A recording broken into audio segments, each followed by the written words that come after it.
Me to unblur it? Okay. Welcome, welcome, everybody. Welcome. So glad to have you with us. Welcome. Andy, if you could just mute yourself. Welcome, everyone. Welcome to the Refuse Fascism webinar. Trump must go now. We're going to be getting into May 15th and May 17th days of action. The Trump MAGA fascist regime represents an unprecedented threat to the future of people here and all around the world. Now is a time to unite all who can be united from a broad diversity of perspectives to raise and win the demand. The Trump fascist regime must go now. So if you came to do just that, you're in the right place. We're so glad to be with you. Tonight, we're going to get into how to understand the threat posed by the Trump fascist regime, why this regime's got to go and got to go now, how the tens of millions of decent people in this country can stop this fascism in its tracks and create the conditions where Trump is removed from power. And very importantly, what we can do this month starting now to project the demand Trump must go now, and what that has to do with ending this fascist nightmare. So that's what we're going to get into. My name is Sam Goldman. I'm the host of the Refuse Fascism podcast and a national leader of Refuse Fascism and host of tonight's program. And I'm going to be joined by Andy Z, another leader of Refuse Fascism. So I am so excited to see people's comments in the chat. Keep it coming in. And feel free to share where you're joining from, questions throughout tonight's program, ideas, resources. It is really, really great. So I'm going to just change a setting. Sorry about that. And we're going to lay out how tonight's going to go. First, we're going to share a speech from a leader of Refuse Fascism, Koko, that she made at a May Day protest in Houston, Texas, that conveys what Refuse Fascism is about. And then we're going to get right into May 15th protests and the important immediate juncture that this represents. Then Andy Z and I are going to get into the unique and critical mission of Refuse Fascism and plans to project the demand everywhere. Trump must go now is the demand on May 17th. And through tonight's program, you'll hear from others with Refuse Fascism, including an activist in Washington, D.C. and LA. So as we get started, just a couple other housekeeping related things. Continue to put in the comments your questions, your thoughts, your ideas. And people are sharing where they're joining from. That's beautiful. We're so glad to have you with us. And there's a Q&A box that you can also put your questions. If you don't want to put them in the chat, we would be happy to see them there. So please post them. And if we don't get to those questions tonight, we'll be sure to speak to them in other ways, whether it's through our social media, our e-list, our website, or in future events like this one. So let's get to it. We're going to start, as I said, with a video of Koko, another leader of Refuse Fascism, speaking at a May Day protest, which was last week. And yeah, it just really concentrates. I don't know why that thumbs up emoji is happening. Sorry, guys. A lot in a very, very short speech, and I'm excited to share it with you.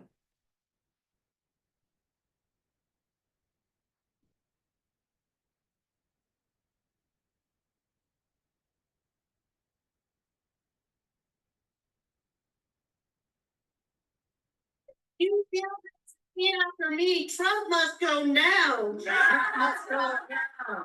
In the name of humanity. In the name of humanity. We refuse to accept a fascist America.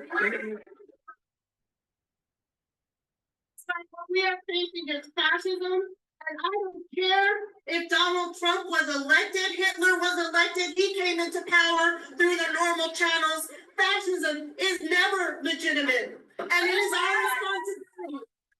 It is our responsibility.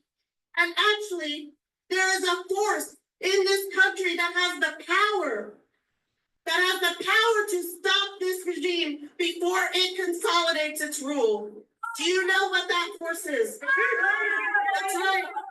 It is us, the millions of people in this country who do not want to live in a fascist America, who do not want to see our immigrant brothers and sisters and siblings being rounded up and sent to torture prisons in El Salvador, who do not want to relegate women to becoming incubators, who do not want to force LGBTQ people back into the closet for them and for all of humanity. Right.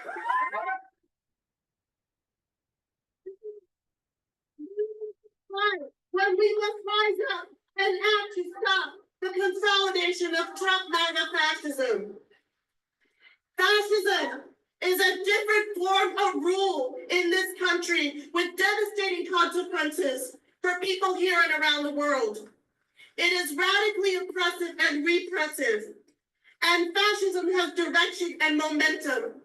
You see what they've done in the next 100 days. Imagine what they can do in the next 100 if we do not get into the streets, stay in the streets, call everyone you know who cannot stand, who's waking up in agony over what's happening, call them back into the streets and tell them that if we demand that the Trump fascist regime must go now, we actually have the power to stop this. Yeah.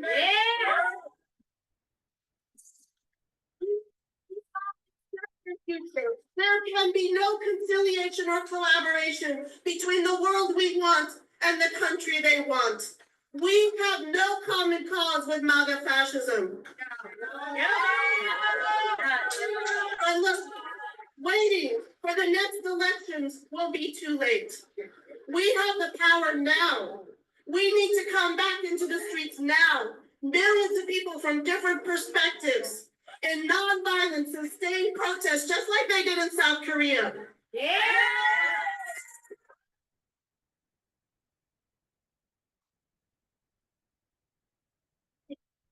Until this regime is gone from power. I'm going to read from A Call to Conscience, A Call to Act from refusefascism.org. I'm on the national board of refusefascism.org, and if you want to get involved, you should come talk to me. But all of you, from your different organizations, from your different perspectives, we all have a role to play in projecting this demand from coast to coast, all over Texas, all over the U.S., and all over the world. We must organize and struggle as we have never before. We must not allow ourselves to be divided and conquered. We must unite all who can be united from many different viewpoints and perspectives to foster and draw on a collective spirit of courage and righteous fury and willingness to make the necessary sacrifices for the greater good of defeating this fascism. We, in our millions, are a force powerful enough to defeat Trump MAGA fascism. Let the world see our determination and courage and hear our righteous demand. This is a call to conscience, call to act that you should go to refusefascism.org and sign. And right now, I want you to take a pledge with me. You put your fist up in the air and say no. No. No. In the name of humanity.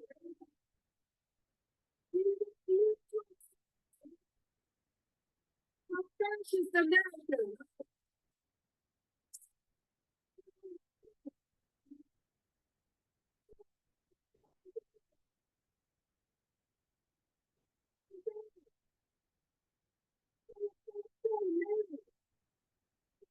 Thank you.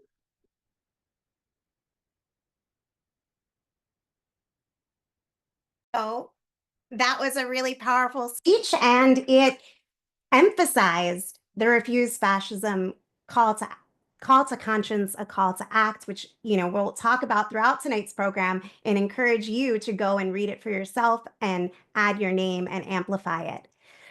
So I want to get into right away May 15th. And I am looking to see if Haley from Washington, D.C.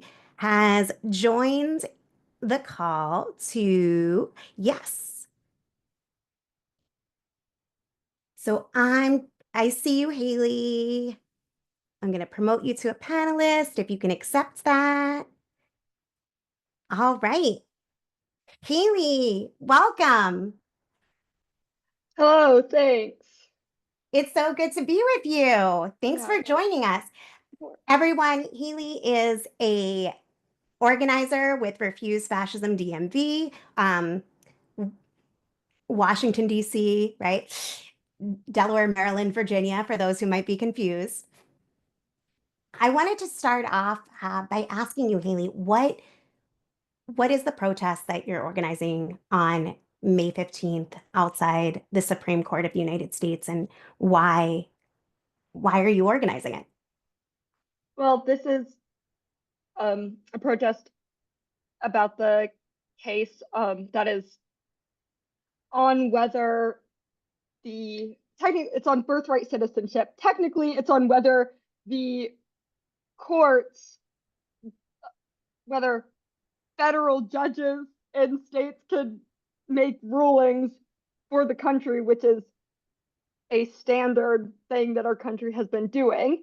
So it's about birthright citizenship, but then this also extends to a bunch of other things as well, because it ends up being about the authority of these federal judges as well. But it's really important because birthright citizenship is in the Constitution, and this is just another way that Trump is trying to dismantle and undermine the rule of law and the rules that we have.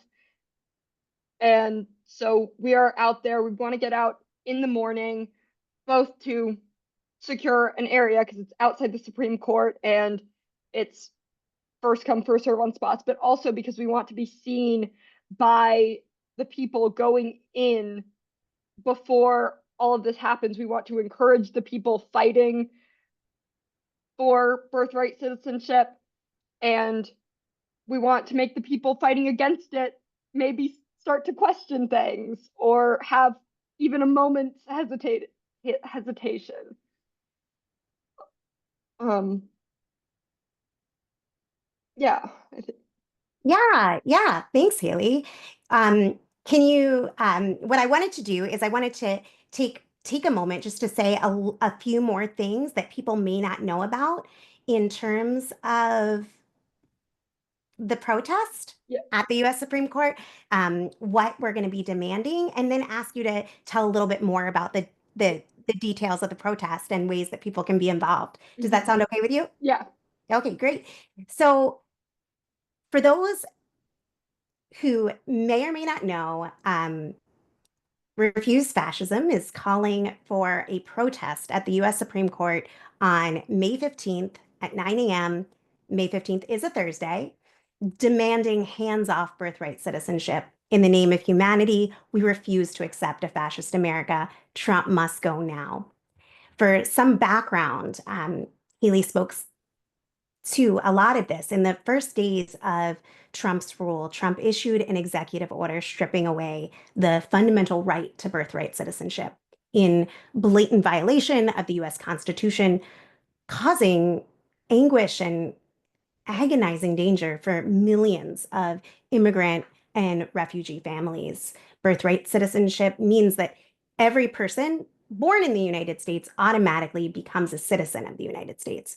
This is written into the 14th Amendment of the Constitution and was won after the Civil War to grant citizenship to formerly enslaved people.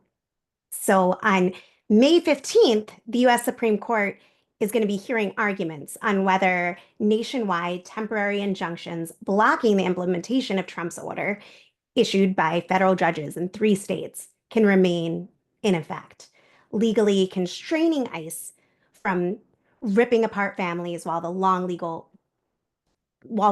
process of legal cases winds through the courts. If the Supreme Court overturns the nationwide injunctions, then Birthright citizenship will be gone for most of the country for an indefinite period of time, opening the door to many more attacks on the rights and lives of whole groups of people, which is why it's so important that there's massive opposition that day. This is a blatant attack on the rule of law, on the Constitution itself, and on the separation of powers, which is what Haley was speaking to. This is the heart of a fascist form of rule.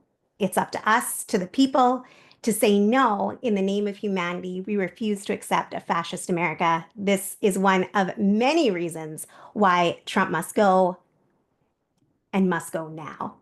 So, Haley, can you tell us a little bit about what you have planned and ways that people in the DC area can be involved? Yeah.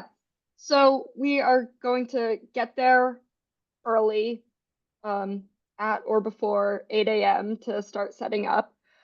And we are going to have an art piece made by Tony, if you have seen him, if some of you know him, and some others, which will help draw attention and make us stand out a bit.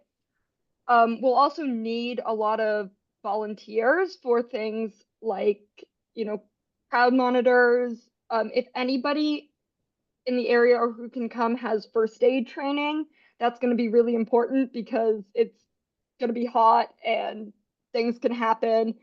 We don't anticipate any violence or danger in the form of person-to-person issues.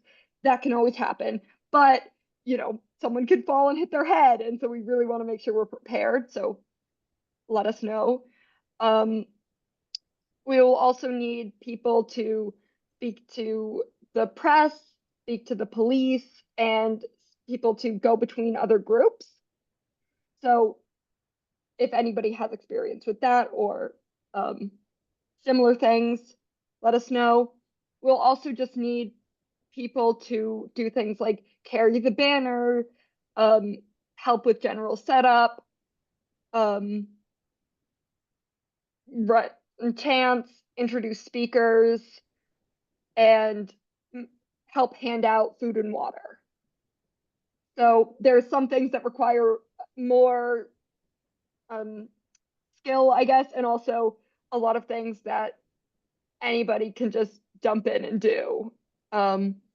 So if you are willing to get involved that way, that would be really great. And if you can't attend, you can't show up in person, donations are always very helpful and appreciated.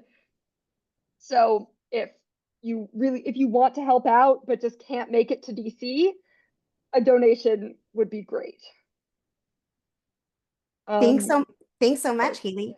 And we'll make sure that information on how to donate gets in there and in the chat so that people can support, along with ways to reach the DMV chapter so people can contribute. And is there anything else that you wanted to say? I just want to say that I think this is going to be a great protest with a lot of groups, and I'm hopeful that this will have an impact, and maybe this court case will not go the way we want. That's always a possibility, but getting out there, and that's why it's so important to get our message of Trump must go now with this message about to the courts and about birthright citizenship, because even if we lose this battle, we still have our energy going into the overall goal of getting Trump out of office and getting the fascist regime out as a whole. So I look forward to seeing many of you there. And thank you. Thanks, Haley. And I have to say, Haley is a student and is organizing this in the midst of finals week. So big shout out. I know your brain's in a bunch of different places, and it matters so much that you are throwing in, and that the Refuse Fascism DMV chapter is being a real model in making sure that demand, Trump must go now, gets put right up front where it needs to be. And for those asking, there was one question that came. The protest start time is 9, but I think Haley was saying if people can get there early, they should Yeah. to help. I'll be trying to get there at 7:30.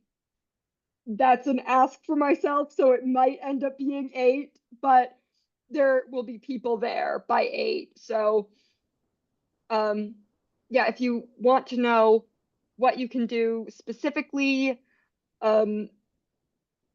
reach out. I'm not sure, I guess. Yeah, the contact info went in the chat.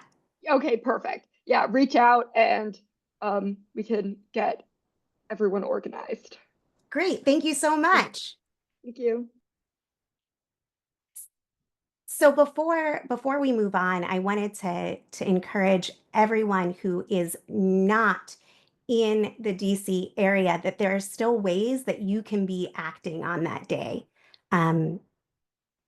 It does matter that people donate to make sure that this day is a big projection of this demand. Trump must go now. That matters tremendously.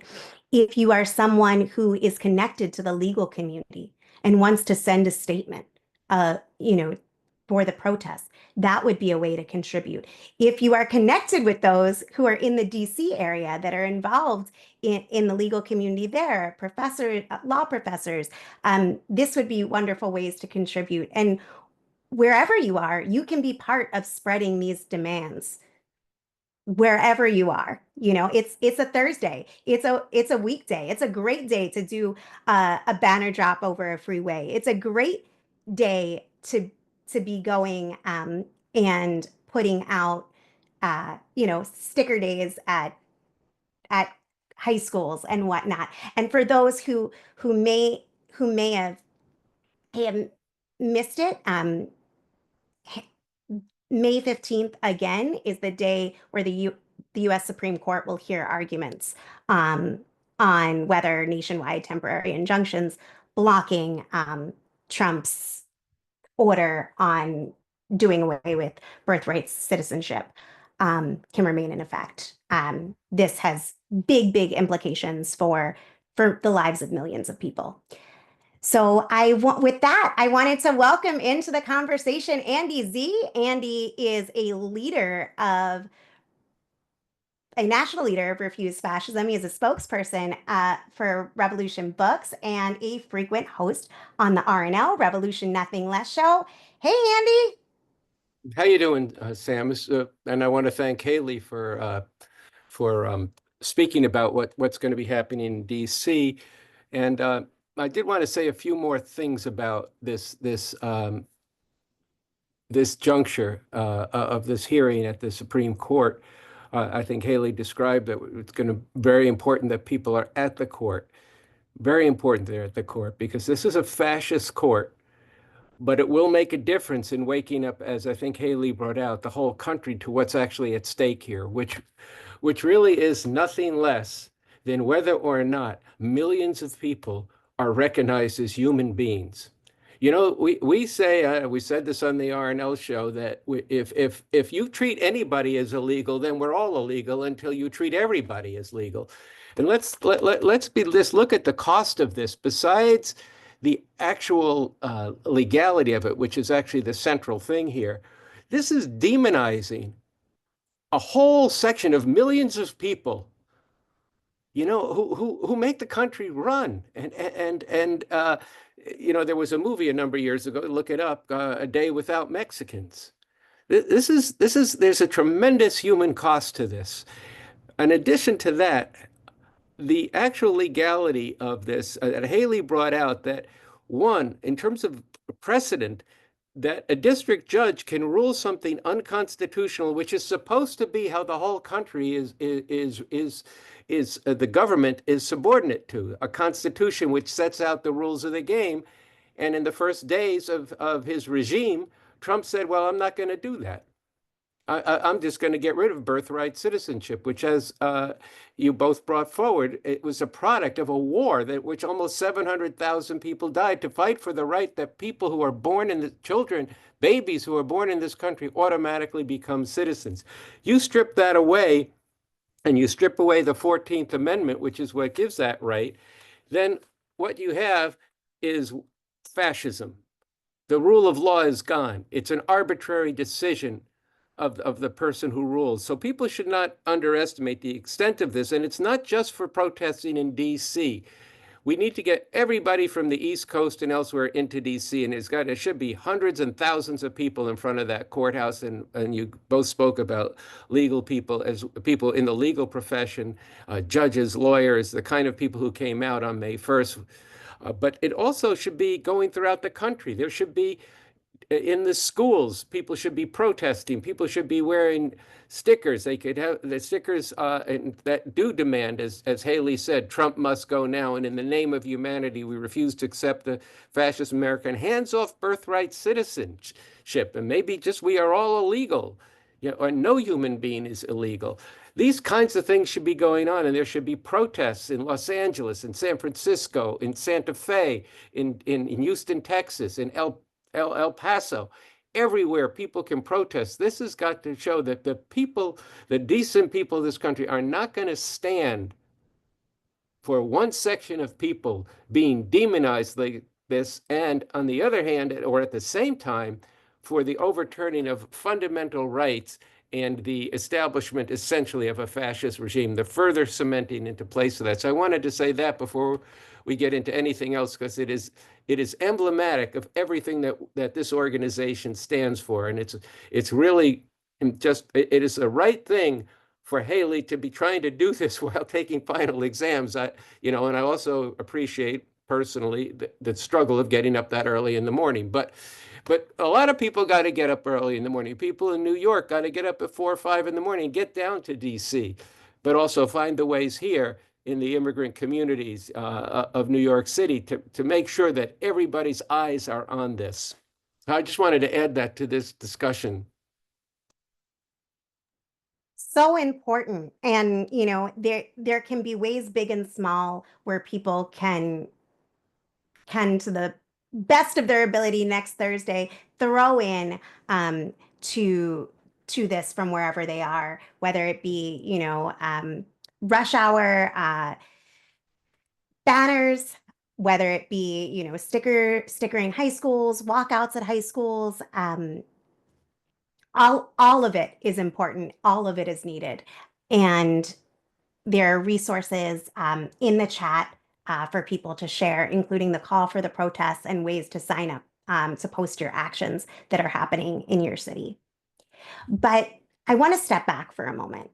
We laid out very important plans for next Thursday, but I wanted to take a moment with you, Andy, to talk about why it is that we must demand that Trump must go now. Why is that the demand that needs to be raised now?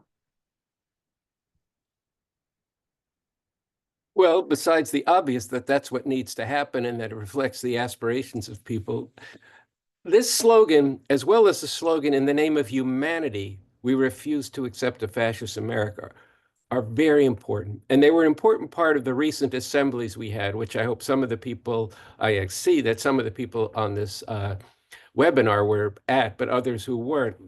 This was a very important part of the program because these slogans concentrate the aspirations of more than half the people in this country.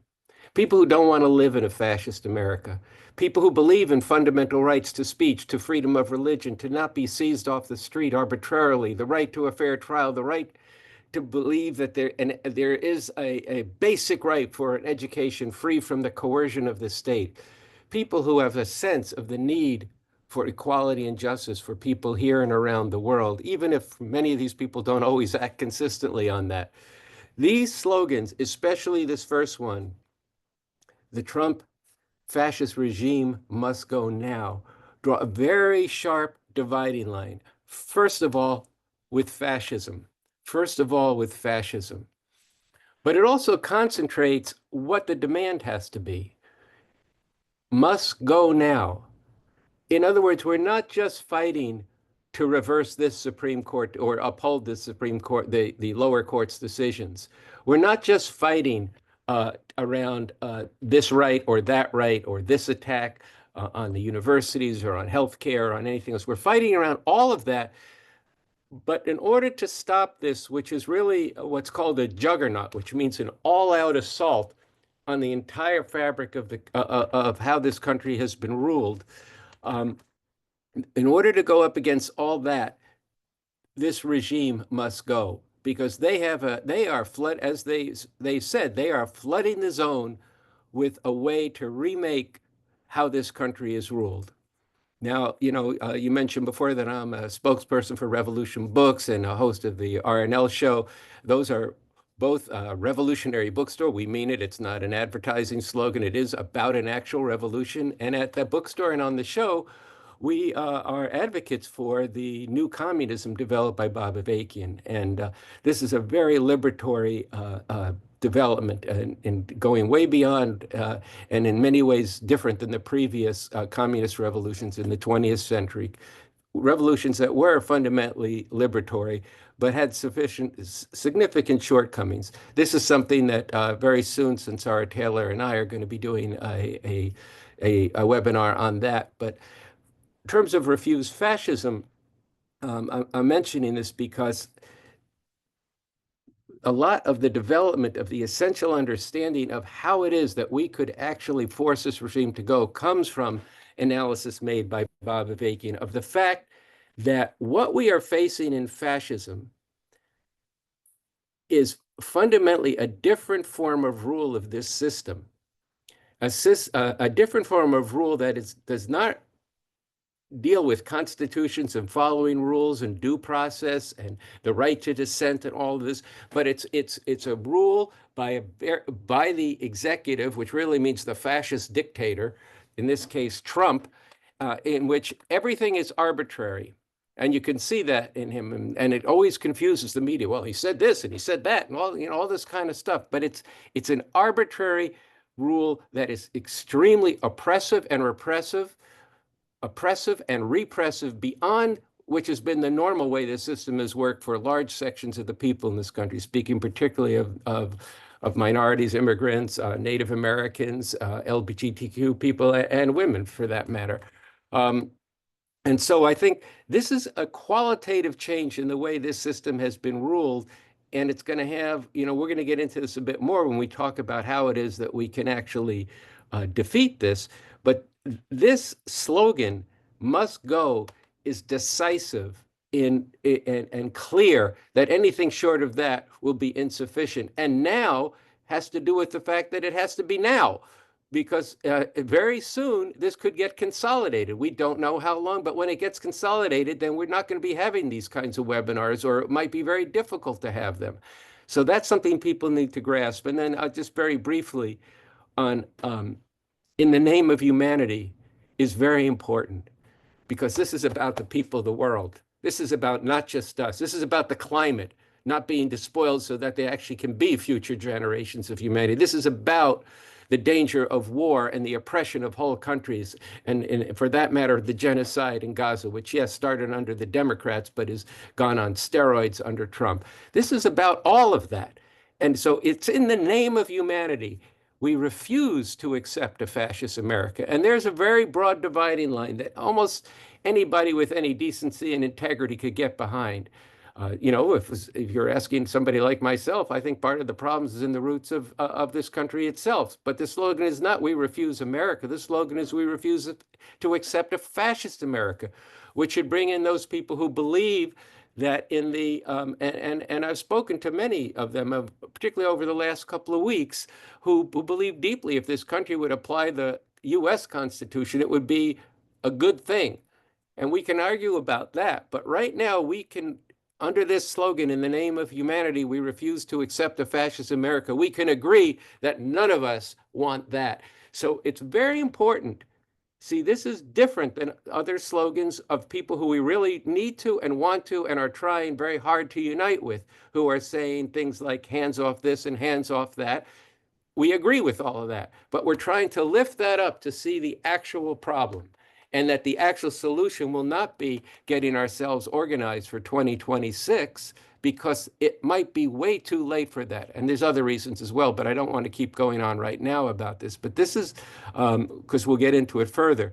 But this is very important. And if you are new to Refuse Fascism, and people say, well, what's that about? If you know these two slogans, you know a lot.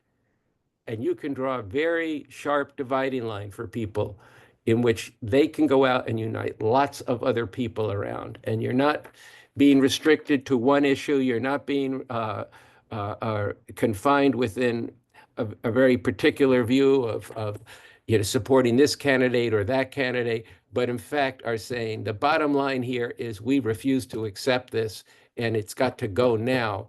And then we need to get into how we're going to do that. Absolutely, Andy. One of the things that I see coming through the chat is the emphasis on an understanding that there becomes a time where it's too late.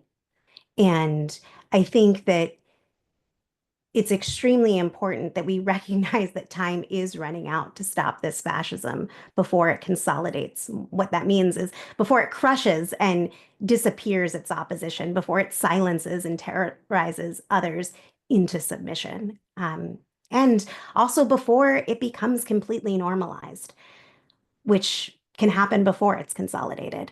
And this demand, the Trump fascist regime must go now, is a demand that gives direction and a concrete mission to the millions of decent people, people who are beginning to stir, the people who were out there on May 1st, who were out there on April 19th, so that they can realize their desire for a future without the nightmare that Trump is escalating by the day.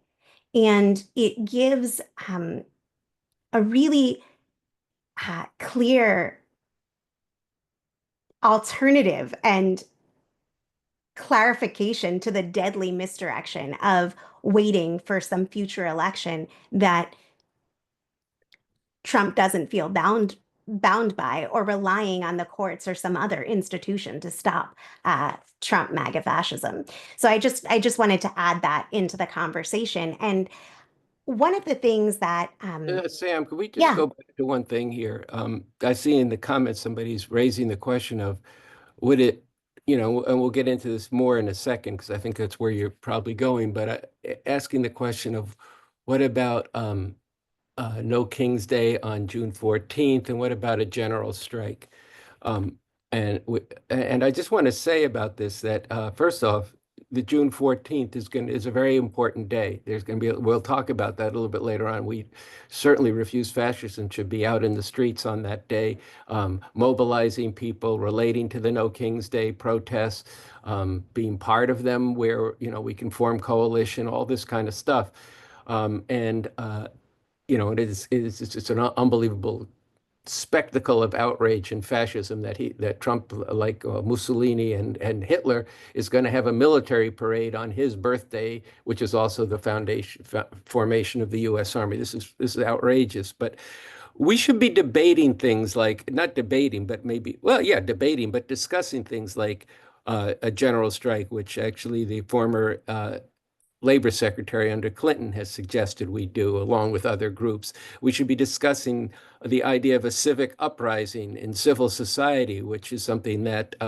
David Brooks, a very religious conservative columnist, has called for in response to this, the assaults on every civic institution. What is that civic institution? That means non-governmental institutions, schools, hospitals, churches, temples, mosques, all civic institutions are all under attack. Media, there are a number of proposals, and what I think we in Refuse Fascism believe is that all of this can be part of contributing to the kind of mass upheaval that's needed, and of course they all require specific forms of organization. So, if you, the people who raised that question, I think it's somebody, Amanda Green, it says, this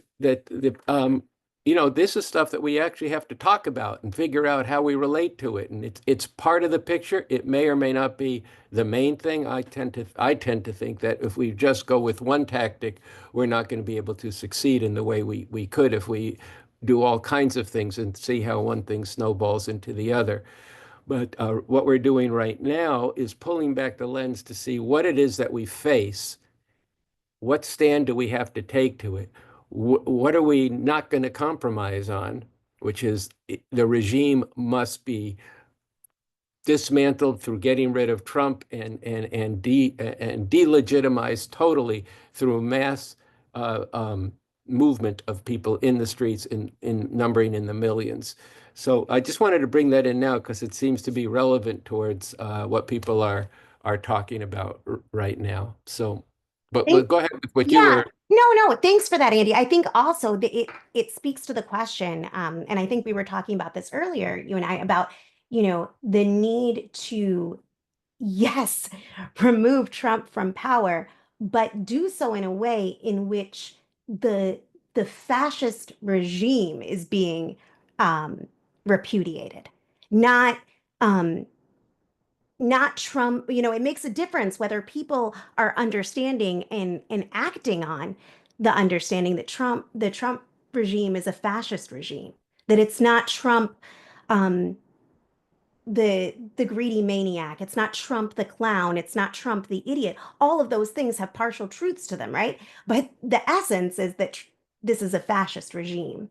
And when people are in the streets raising that the Trump fascist regime must go now, that plants a pole out there that can change the way that millions think and act on in a way that rejects the whole program. Well, I think that's right. And I think we should, one thing that's come up, I've had a few very interesting and important discussions, the first of which began at the East Coast Assembly of Refuse Fascism, which again, it's only, I guess it's 2 weeks ago, but it's a lot has transpired since, both in terms of what the regime is doing, but also in terms of the mass movement and what we're doing. But a question that's come up is how could we actually defeat them? Should we move to that now? Okay, well, I think, to answer that question is to say that you have to go back to what it is we're facing, which is fascism. And fascism is a different form of rule. And now how does that come about? Well, the people who've run this country, into two ruling parties, they go back and forth, and who's in power different years, who wins the presidency, who has the most state houses, who has the control of Congress, and all this kind of stuff. There's been a basic consensus as to how the country should be ruled for 200 and plus years. Well, actually not quite, because there was a civil war that was the last time that consensus broke, and it came down to a war. But in recent years, a fascist movement has arisen of a section of very powerful people, backed by very powerful people in the ruling class. They made that clear, and with the tech bros, but also not just them, conservative think tanks, that has a different way the country should be ruled. No more of this multiculturalism, multilateral stuff. No more. Things have gone too far for this section of the ruling class in terms of giving rights to Black people, all people of color, to women, they don't even want to acknowledge LGBTQ people, in part because the roots, the soul of this movement actually, and I say that ironically, is a Christian fascist movement. Now, the thing is, they have a different way of ruling this system, and they are part of a fascist government, and part of what you can see them doing is they need to actually destroy or neuter, which would be more preferred. And neuter means that they make ineffective their opposition in the ruling class. You see, the Democratic Party. And this is why you keep hearing them call the Democrats, all kinds of vile names, saying we should lock them up, take away the security clearances, even on former members of Trump's regime. So what does all this mean? It means that there's divisions at the top of society, that if there's millions of people in the streets refusing to allow business to go on as usual, if every institution in society, from hospitals to law firms to colleges to the core institutions of the state, lawyers, judges, they're all splitting. Some are fascists, some aren't. You get to a situation where things could potentially change. Here's an example from recent history. During the Black Lives Matter movement, Trump was incensed by all of this, and his main part of his regime was incensed by it. He was asking, can we shoot protesters in the knees? And then he decided to pull a stunt. They put him down in his bunker when people were protesting on right across from Lafayette Park, right across from the White House. And he was down there, and he realized that he looked weak. So he demanded all his generals, people in the Joint Chiefs of Staff, General Mark Milley, come march with him in his fatigues across Lafayette Park. And then Trump held up a Bible. He held it up upside down. People know the story I'm talking about. But here's what's important about that story. Mark Milley, who was head of the Joint Chiefs of Staff, this is not a good guy, okay? This is somebody who was part of carrying out horrific crimes in the Mideast in behalf of U.S. imperialism. Mark Milley did this and felt he'd crossed a line, that it violated the norms of the military and the cohesion of the American military. And then he apologized to the American people. That itself is unprecedented. And in fact, it was true that among the National Guard who were there was tremendous upset among the Black members of that National Guard unit who was assigned and could potentially be used to attack the protesters. So what do we draw from this? What does it have to do with refuse fascism, say, only mass struggle can actually change things? What it has to do with that is that if we are out there in a way, and I say we, I don't just mean refuse fascism, but if refuse fascism is leading the millions who are going to come into the streets for many different reasons, all in opposition to the Trump regime, you could have a situation where at that point, in relationship to other things that might be happening internationally, in the climate, different kinds of things, the economy, that there are sections of the ruling class who begin to break with this. So a lot of times I've had a few discussions this week. They say, well, you're talking about impeachment, you're talking about resignation, are you talking about the 25th Amendment? And the only answer I can give to that is I don't know by what means he'll be removed from power. What I do know, and what has to be bedrock in all this, is that if we build and masses and masses of people in their millions in the streets who will be jolted into action because of what Trump does and what the regime does.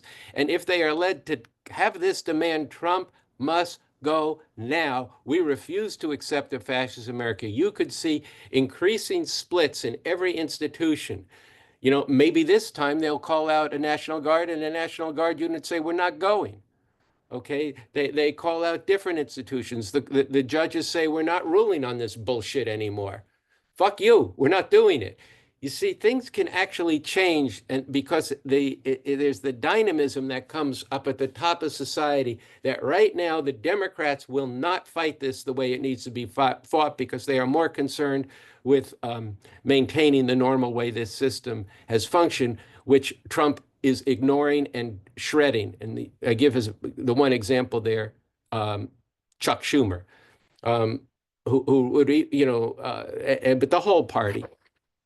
So we need to see here how we could act, that if we act now, get this demand in front of millions of people, mobilize. You're going to get into this in a little while, Sam. I want you to talk about this, about the 17th, where we're going to be protesting to get this demand in front of millions of people. If this happens now, and all of you on this call and those who came to the assemblies, get really clear on why these demands are so essential and why mass mobilization day after day, night after night, learning from how it's been done in some other countries with all the differences between South Korea and Egypt and here. But nonetheless, where you've got that kind of situation in the streets where this country becomes ungovernable to a certain sense, and he can't implement his program, then things can happen at the top of society and different levels where he actually is removed from power, and this fascist regime is driven into serious retreat and is defeated decisively, at least for a significant amount of time. So I wanted to get into some of this because it's been a question that has come up in almost every Refuse Fascism chapter, and when we're out there in the world, people are conditioned to think it's only elections or only impeachment, and not seeing the power that actually resides in the people when they actually say in an uncompromising way, "Come, we're fighting for this. Come after us, and more are going to come back."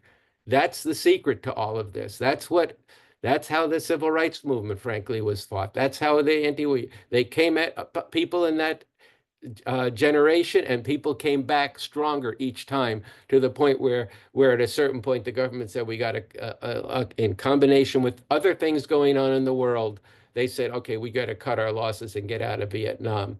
And before that, Johnson signed a civil rights bill. So those are some of the things I wanted to bring out about how we could actually do this and why we could actually win. I really appreciate that breakdown. I think that there's, I've run into the question many times, what do you mean by ungovernable? What do you mean create a situation in which he could be removed? How do we do that? We don't have millions now. What does that mean? And I think that you broke down the very important essential ingredient of having this demand out there and having it be what millions are being influenced by, and having, hundreds, very soon thousands, on a mission to spread it everywhere, and to fight for the understanding that what we face is a fascist regime, and the only way that it can be stopped is unseating this fascist regime through massive, nonviolent, sustained political protests. That's the only thing that meets this profound danger. And, this regime is showing every day that they're not going to be bound by the courts. You have Trump saying, I don't know if I'm going to follow the Constitution. You have Congress showing every day that they will not act to stop this regime. And that waiting until the elections is not only far too late, it is also delusional to think that Trump would respect any election he lost. So it really, not only is it up to the people in our millions to stop the consolidation of fascism, but it is possible. It is possible. And I appreciated you walking through some of those scenarios. So, yeah. I just want to speak to one question here, that several questions, according to Deborah, maintains the National Office of Refuse Fascism, that several people are asking about indivisible, saying don't protest in DC on the 14th. So I wanted to say just one thing about that. One, we're not right up to the 14th yet, but we do need to be out on the 14th all around the country. In terms of being in DC, there needs to be, we need to actually have a discussion of, and consideration, with the DC chapter, what kind of things we could do that would be appropriate and consistent with the nonviolent nature of and principle that Refuse Fascism has. So the idea would not be to go for a confrontation with the parade, but we don't know what it would be. But I do think that we would be remiss to not, whether it's a press conference or whatever form it would take, there has to be some statement there that we do not accept this fascist parade. Other forces are free to not go, but for us, we're going to have to figure out what to do and not ignore this, because I tell you what, this question of safety comes up over and over and over again. And yes, we should do everything we can to make every protest, as Haley brought out, have first aid, have monitors, all this kind of stuff. But there is nothing safe to living under fascism. And that's where it's headed.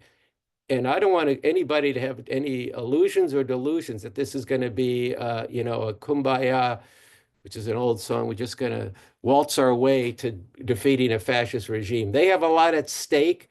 They have no retreat that keeps their project going. And so it's going to be a serious thing. Now, we shouldn't do anything stupid or foolish or that violates our principles, but we should figure out, put our heads together and figure out what to do. And yes, as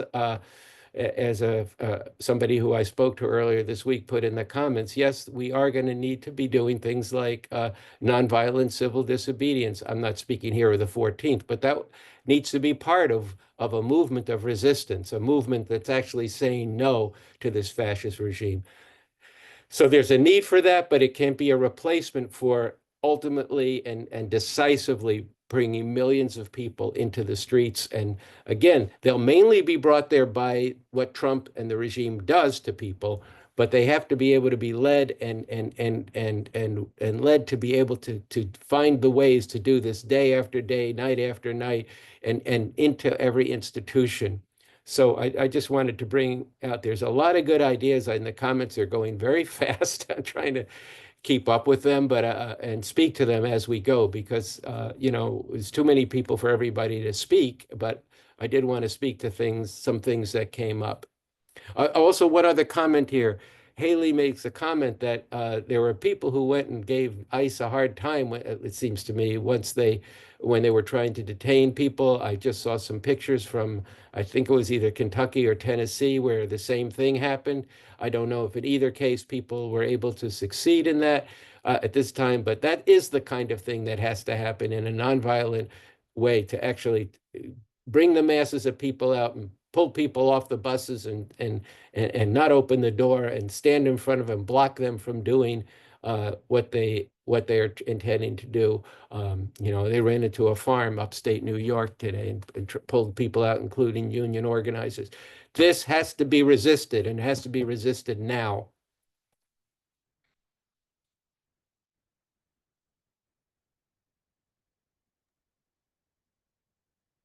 Thanks for that, Andy. I know a lot of people are asking about the 17th, and so I'd like to speak to that in relation to the big picture that you were talking about. And I think that, for those thinking about June 14th, I want to emphasize to add on, this regime is moving very, very quickly.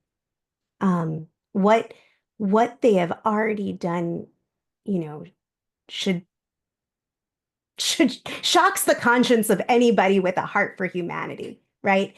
And we need to be out there now. And being out there now, raising this demand now, will put people in a better situation when you have bigger numbers in the streets moving in a direction that can actually stop this nightmare. So I just wanted to put that into the conversation, and I wanted to walk through a little bit more about May 17th. Go for it. We need to do that. This is very important. And it has everything to do with the June 14th. What we do on the 17th is going to impact the quality of the 14th of June. So you can see my slide, right, Andy? Yeah. Okay.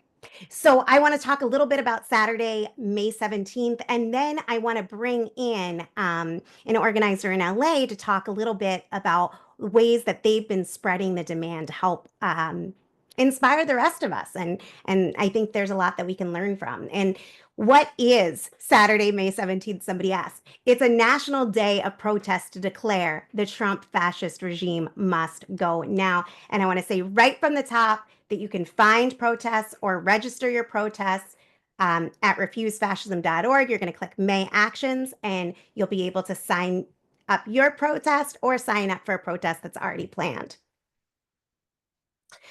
There are protest locations in these cities so far: hopefully many more after tonight's webinar. From Atlanta, Chicago, Cleveland, Honolulu, LA, Philly, San Francisco, Seattle, Washington, DC. These are Saturday protests, and people that have planned them have been thinking about where on a Saturday will people see this demand. So the purpose is to get our demand, Trump must go now, seen, heard everywhere through protests and creative action. Really big, making this unifying demand, Trump must go now, seen, heard through signs, through banners, through chants. And it can take different forms. It could be a rally, it could be a speak out, it could be a march. Part of it could have banner drops. It could be a silent protest. There's up on our Instagram, there's an inspiring silent protest done by some activists in Kentucky that can get your brain going with some other ideas. And I'm sure many of you on this webinar have other ideas for creative actions that can be taken. On May 17th, in big cities and small towns across this country, this should be a day of growing, massive, nonviolent protests, rallies, marches. So that means we should be starting now in our action. What we're doing now, building towards the 17th. That might mean days where you're chalking, Trump must go now, all over your city, on campuses. Might be poster days where you're getting it up on the walls everywhere. Sticker days at high schools. Lunch hour protests to build for greater outpourings on the 17th. It might mean getting the demand on banner drops, through banner drops. It might be light projections at night, especially when there's special events, or doing it in places where there's symbolism of what this regime represents that could be shared on social media by influencers who have a lot wider of a following, who could be part of projecting this demand through those projections.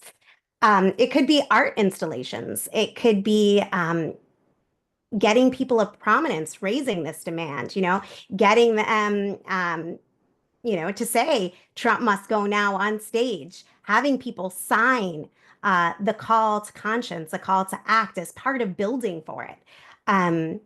Getting thousands of signers of this call is part of building for this. It's people pledging that they are going to be part of raising this demand and stopping this nightmare. And the day itself should launch even greater struggle to project this demand that the Trump fascist regime must go now to a much higher level throughout society. So people are seeing it everywhere. Every time they open up their TikTok, every time they walk down the street, every time they're driving and look up at a freeway, they're seeing it everywhere. They're hearing it on the news everywhere. So I said we will share this, so don't worry if you want it. It can be shared. But if you're thinking about holding a protest, you really want your protest to be seen. So thinking about where it will be seen, where do people go? Go there. There's other creative ways that people can be raising this demand. This is just a little inspiration. It is not by any means all the ways. People could be spelling Trump must go now out someplace where people are. It could be part of building for the protest, or it could be part of the protest itself. It could be spelling out with our bodies, Trump must go now. It could be a mobile billboard. It could be some kind of creative fake newspaper. Millions demand Trump must go now. Trump removed type fake newspaper. And on the day itself,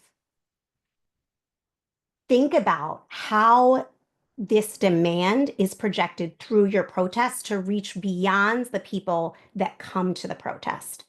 So some of the ways to do that are through banners, but that might not be the only way. You know, having the march go to an area where more people are to reach more people through chants and agitation. Why Trump must go now, and why they need to be part of this movement.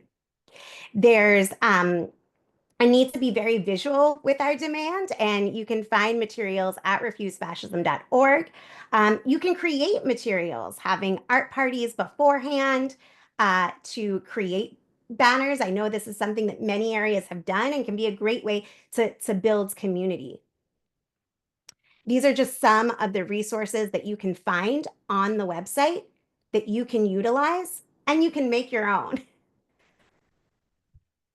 At these protests, people need to be leaving with lots and lots of material so that they can go out and they can spread this demand. And so some of the ways to do that would be, you know, leaving with stacks of a call to conscience, a call to act, so that they can go and get thousands of signers. There's a brochure version that's like the longer, full version. There's a shorter version that people can get out through flyers.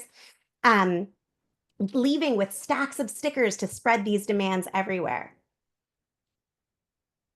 And this is one more plug to please post your action on the website so we can help get more people to these actions, and welcome you spreading it through your networks, and sharing your ideas of how to spread these actions further.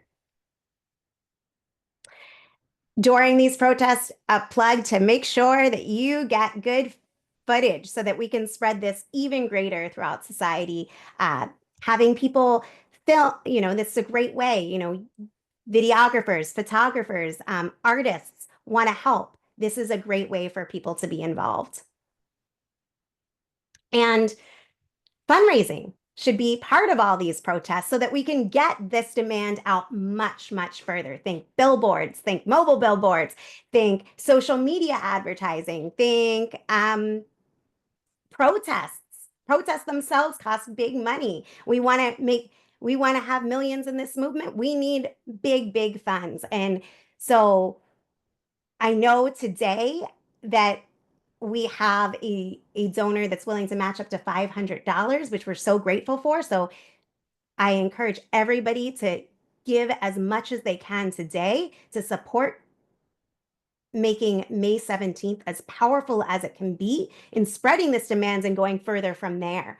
And I want to encourage everyone to give people an opportunity to be part of this movement by asking for contributions at these protests themselves. This is an incredibly important way that anyone who's serious about making Trump must go now a reality wants to be asked. And I know that people have questions. I ran through it quickly. We encourage you to write us. You've got suggestions. I know it. I see them. You're amazing. Keep them coming. You want to help. You want to volunteer. You've got a resource. You need a resource. Write us. info@refusefascism.org. This truly is an all hands on deck moment. You guys are full of talent. You guys are full of connections. You are full of passion to make this happen, and all of that's needed. And it's okay if you haven't done this before. It's going to take a lot of people who've never done anything like this before. And so you're not doing this alone. There's a team to help you. That team needs to grow. So if you're somebody who has skill, who has expertise, you're needed too. So I'm gonna stop there. Well, I think, you know, that was very helpful. I think it certainly sparked a lot on the comments, the chat line, that people with a lot of different ideas. So just to distill a few things here, today is the 6th of May, Tuesday. A week from Thursday is this Supreme Court hearing. And there need to be significant protests and popularization of what's actually at stake and what, as Haley brought out earlier, this has everything to do with, in protesting on that day, with raising the demand the Trump fascist regime must go, and we refuse to accept a fascist America. That's essential as we go into this particular hearing.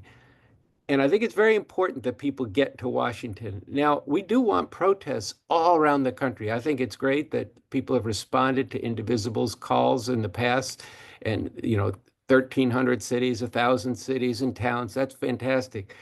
But we are going to need to focus in some key cities in this country in terms of making this country ungovernable for fascism.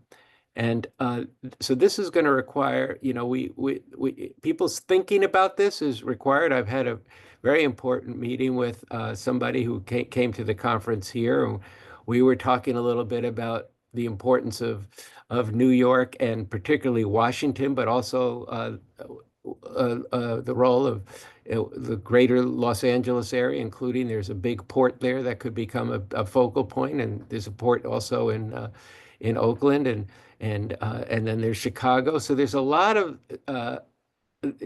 strategic thinking is needed, and people should be contributing to that.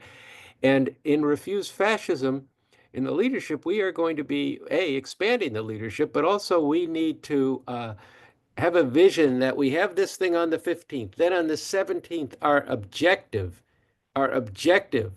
it's on that day is to make the demand the Trump fascist regime must go, or the shorter version, Trump must go now. And also the Trump fascist regime must go now. Both times it's now is very important, as well as the other slogan. That's what we're getting in front of people. That's part of the strategy to be able to get where we need to go, so that we go into that with hundreds of people wanting to make that a really big deal, and we come out of it with thousands understanding that. But for that to happen, we're doing this on a Saturday, because at this point, that's when a lot of people can come out and protest. But in the days leading into it, in addition to the 15th, some of the things that Sam was just talking about need to happen. Like, what if in a city like Los Angeles, there were banner drops on the 10, the 110, and the 101, which are highways that surround the city. And there's even more highways. If you like highways, go to LA. There's a lot of highways. But this is perfect for banner drops.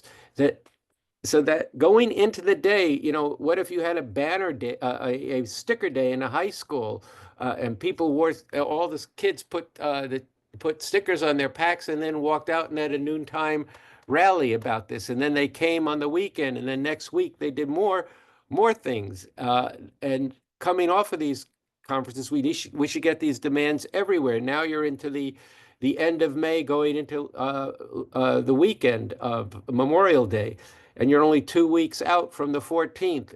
But now this demand is circulating among many, many more people. This is part of a strategic approach to organizing the forces, clear on that we're facing fascism, and the objective is to drive out the regime and to refuse to accept the fascist America. Then you're going into the 14th with more strength. Now we need even a longer strategic view, even as we don't know how fast this is going to move. We know it's moving pretty fast, so we have to develop a plan for the summer. Right now, if you are a student in college or a student in high school, or if you're somebody who's retired, what are you going to do this summer? If you want to make a difference this summer so that there's more summers for humanity to enjoy, you need to devote it to refuse fascism, so that you can be part of joining with the masses of protests from 5501, Indivisible, but you're going into it with the understanding and the analysis that is concentrated in refusefascism.org and in these two slogans. So we're going to be working on that. So I agree with Sam when she said that your ideas need to get into the mix. There need to be a lot of discussions in these chapters. Please do not be afraid of controversy in your chapters. We have to break the fucking mold that's been plaguing movements in this country, where as soon as somebody disagrees with somebody else, they're feeling disrespected, and the people are getting canceled. And Disagreement is good if it's carried out in a principled way to get to what's true, what's the truth is, and what needs to be done. And this is a hard thing we're doing, and the more wrangling there is with the way forward and what we're facing, the better off humanity is going to be. And it's going to be a culture where people feel like they are playing, that their opinions, it's not that they feel that their opinions are important, their opinions are important, even when you're wrong. I'm somebody who's been wrong a lot of times, but the more when you're wrong and you see something that's true and correct, it really deepens your understanding. So we want to model something different in this movement, because there's one other question I want to answer that's in the chat. What comes after the regime is driven out?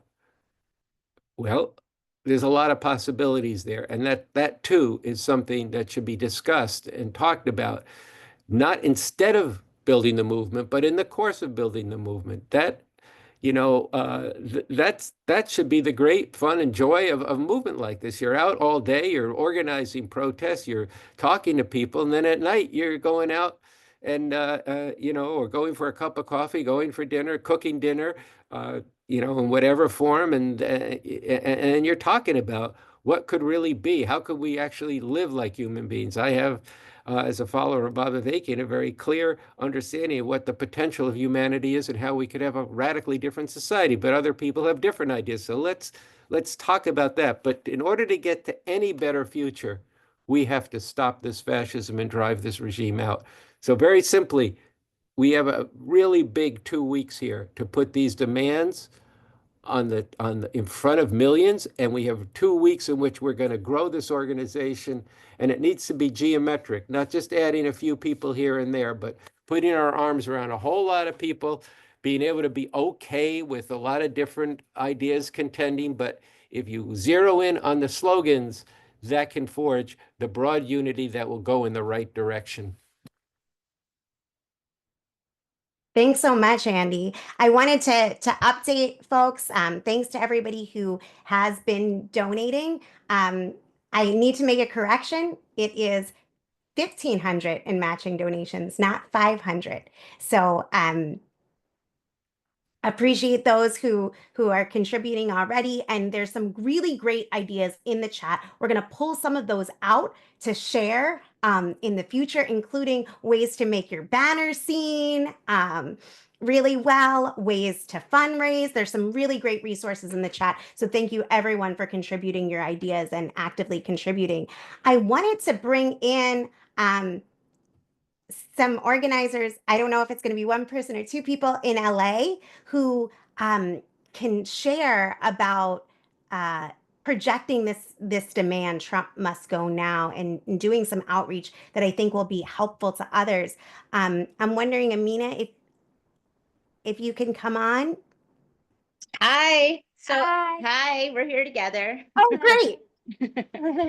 So we just wanted to share, and I think Chavela can speak to it a little bit further, but we just wanted to share an out-of-the-box experience that was very rich in both kind of like going out to a neighborhood, right, that you are either nearby or frequent often, and then to be able to make a big stamp with the demand that the Trump fascist regime must go. So I'm going to hand it over to Chavela to speak.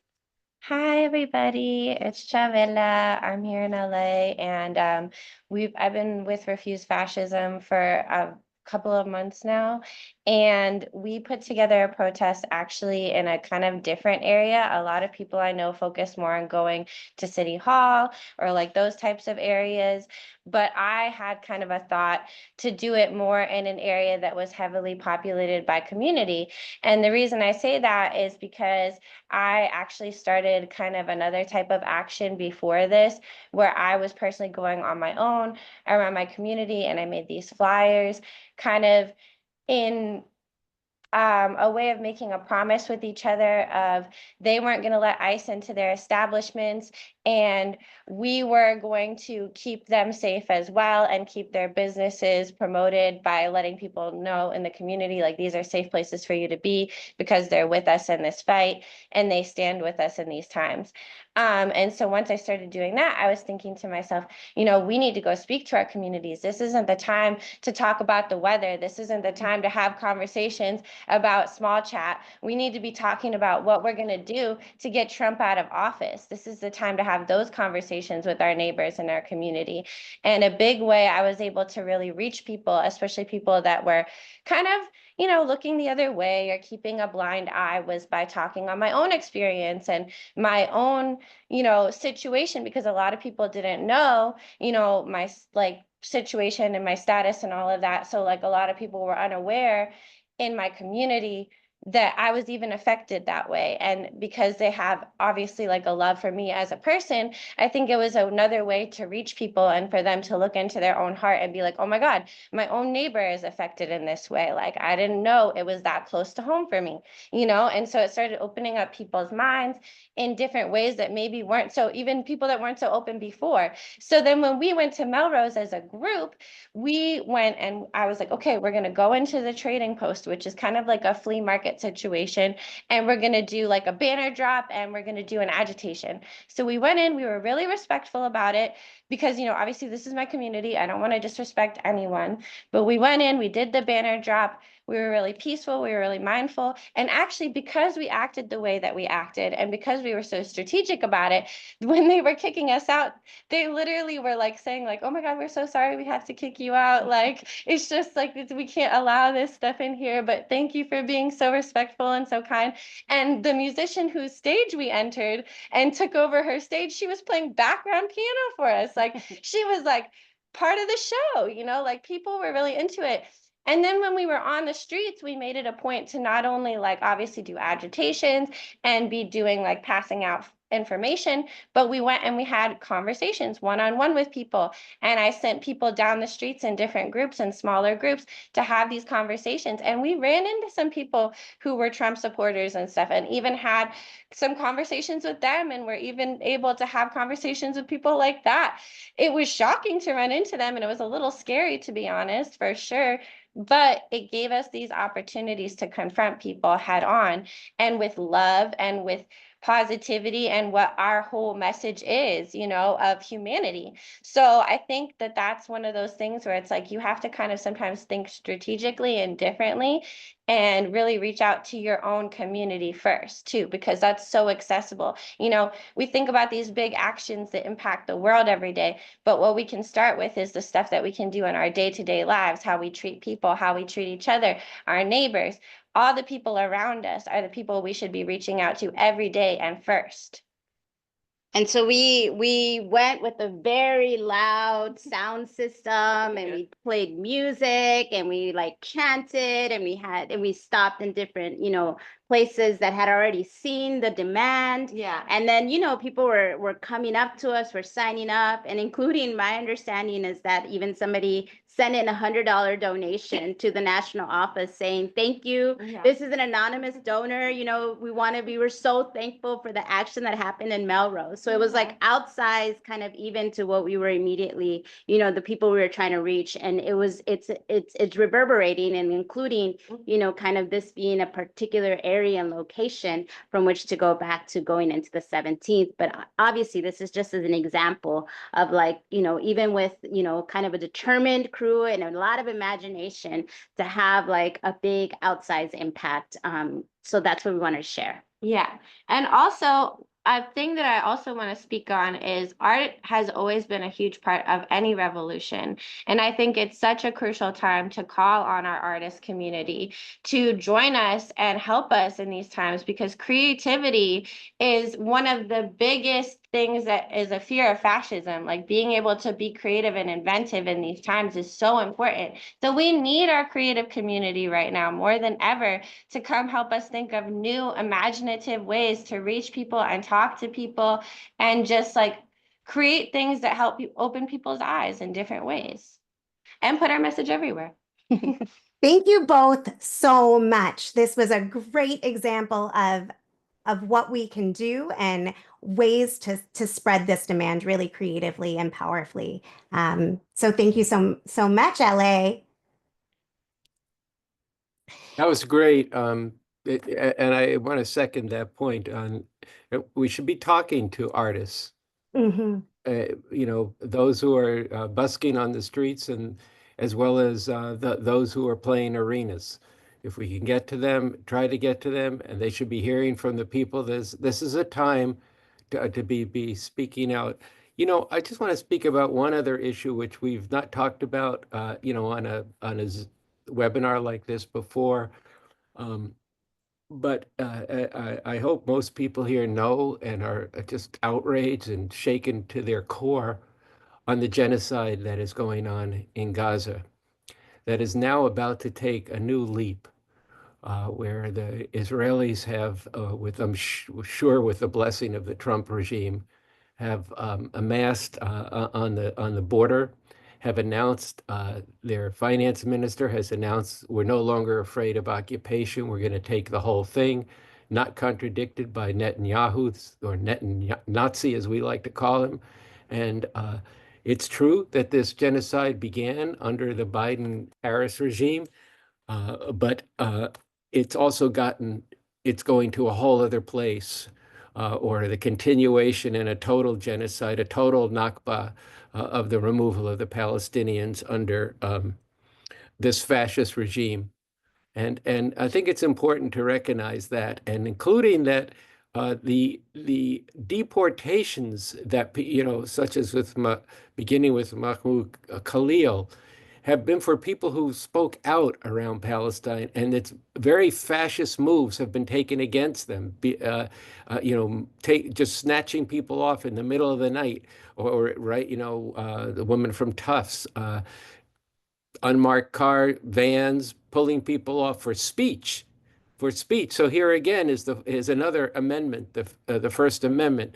The Fifth Amendment is basically ripping up constitutional law, with the focus being this, basically declaring anybody who has opposed this regime, this genocide, as a persona non gratis in this country, including citizens and the universities themselves. So I think that, there's an intersection between these struggles, and we would be remiss to not, struggle with people who are in that movement, and to be joining the movement against this fascist regime. And we should be standing with the struggle which I expect will and hope that will really accelerate in the coming days, particularly around the universities, and that need to really step up, and who actually stood, anyway, there's much more I could say, but I'm looking at the clock about this. But I did want to enter that into the occasion, into this regime, because there is the demonization of immigrants, but there's also the demonization of an entire people and a genocide being conducted, and that is consistent with and is a fascist fucking program, and it needs to be the same. And yes, both the Democrats and the Republicans are guilty in this case, but they are both bad. But as has been said by the revolutionary leader Bob Avakian, or certainly the content of which, they're both bad. But there is a difference between them, and we're now experiencing, or about to experience, a crime that's almost unspeakable, where people have been starved and deprived of water, and children are emaciated in ways and dying every day by the scores right now, or by the dozens, but soon the scores. And then they're going to come in and flatten the country. This is unacceptable. So I did want to speak about this and say that this is not something that's way over here and has nothing to do with fascism. It does have to do with it. And this is now Trump's war in this country, and it's part of the fascist regime, domestically against people here, and in arming and encouraging the total genocide. So I just wanted to bring that in. As we move to close out tonight, I'm looking at the time. I wanted, Andy, if there was anything else that you wanted to say about these days of action this month and projecting the demand, Trump must go now, everywhere, starting now. Well, I think I don't want to just, yeah, the only thing to say is in the name of humanity, and to really pause on that. In the name of humanity, we refuse to accept a fascist America, and to think about and to propagate and to fight for the fact that the Trump fascist regime must go. And it must go now, which is why we added that word now to that slogan. The Trump fascist regime must go now. Be able to think about that, make the case, struggle for it. You're out there on, we don't want a king. Fine. You don't want a king. We don't want, which is a way of people expressing they don't want absolute power. And that's important to people to understand. We don't want absolute power, but they should understand too the nature of fascism, which is a modern day form of autocracy, if you want to put it that way. It's a modern day form, and it has real content to the getting rid of the rule of law, the rule to be able to have speech and all these kinds of fundamental rights. And it is aimed, and this is very important, it is aimed in bringing about a country where white supremacy is reestablished on a level approaching the pre-Civil War thing, if not chattel slavery. Basically, people are going to be demonized and all their rights and the actual history being erased. Patriarchy, women turned into breeders and sex objects, full stop, always part of this country, but now on a whole other level. Xenophobia, the attacks against people born in other countries and who are viciously oppressed by this country, all of which gets wrapped in a theocratic state. Understand that in Oklahoma, they are actually fighting right now to be able to, instead of funding public schools, to fund schools run by the Catholic Church. Okay, that is a complete violation of the separation of church and state. This is what this is about, and you can see from Trump, from Greenland to Panama, to Canada, of his America First means America suppressing and taking other people's lands, and the danger of war is ever greater. So this is very important, what we're embarking on, and very inspiring when you think of the possibility that we could actually win this, that there's a very developed strategy here for how to do this. So, study the call, sign the call. The one thing we haven't said on this is we want to get 100,000 signatures on this call, because that would be a statement of people having this kind of outlook. And speaking for myself that now and not refuse fascism, I want to really recommend that people go to revcom.us, or if you're in New York or the Bay Area, go to Revolution Books and get a copy of this pamphlet, Trump, MAGA, Fascism, What We're Really Facing, Why and What Must Be Done to Defeat It Before It's Too Late. Social media dispatches and talks from Bob Avakian. So that's from me personally, and I think other Revcoms as well. So that's what I got. And I also want to thank all of you for being here. It's been great. I want to echo Andy's thank you to everybody for such active participation. Again, a lot of your ideas, we're going to find a way to work back out to you so you can capture them and move on them.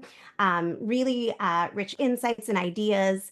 I want to thank Haley and our LA friends again for joining, and Andy, I want to thank you for of course for sharing your insights and your expertise on this. And I want to once again let people know May 15th, Thursday, protest at the U.S. Supreme Court. If you can be there, 9 a.m., hands off birthright citizenship. In the name of humanity, we refuse to accept a fascist America. Trump must go now.